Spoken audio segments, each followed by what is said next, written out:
यदि हम बात करें तो अमेरिका ने वेनेजुएला पे जो अटैक किया अभी 2 और 3 जनवरी 2026 को, और उसके बाद वहाँ 150 विमानों के साथ जिस तरीके से वहाँ सैन्य कार्रवाई संपन्न हुई और निकोलस मादुरो को अपने कब्जे में ले लिया, तो अपने आप में किसी देश की राष्ट्र की जो संप्रभुता है उस पर कुठाराघात है।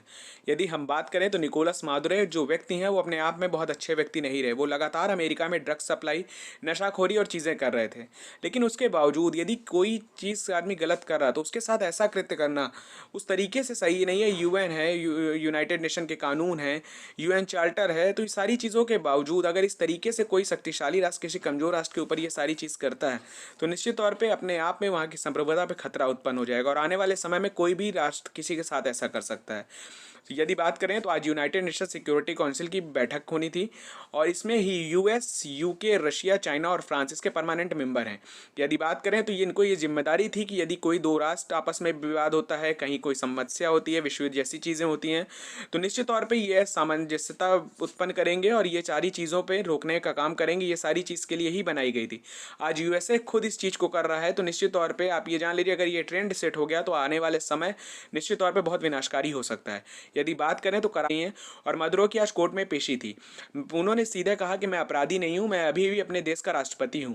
यदि बात करें तो इनके बेटे गुएरा, गृह मंत्री डियो सडाडो और एवं कुख्यात गैंग जो त्रे दे अरागुआ है उसके सरगना हेक्टर फ्लोरेंस, इसको जो है यूएसए ने जो है आतंकी संगठन माना है, आतंकवादी संगठन मानता है, और इसके जो इन लोगों पे है चार्जशीट लगाएगी। तो ध्यान रखिएगा इस पर जो है इन पे ड्रग्स तस्करी, नशाखोरी आदि चीज़ों के अपराधी बनाया गया है। यदि बात करें तो इनको 17 मार्च 2026 पे अगली सुनवाई हो, तब तक ये जेल में रहेंगे यूएसए की, तो ध्यान रखिएगा। यदि बात करें यदि किसी दूसरे देश के व्यक्ति पर यूएसए का जो न्यायपालिका का कानून चलता है, क्या चल सकता है, यदि चले तो प्रत्यर्पण जैसी संधि का कोई मायने नहीं हो जाता। यदि बात करें आज यूनाइटेड नेशन की जो सिक्योरिटी काउंसिल की बैठक थी उसमें रशिया, चाइना और फ्रांस ने विरोध के बावजूद कोई कार्रवाई नहीं हो पाई, क्योंकि PA5 के जो मेंबर हैं अगर सबका मत होता है तभी चीज़ें होती हैं, और यूएस खुद कभी अपने अगेंस्ट चीज़ें करेगा नहीं। आज बात करें तो एंटोनियो गुटेरेस ने भी कहा यह संप्रभुता का उल्लंघन है।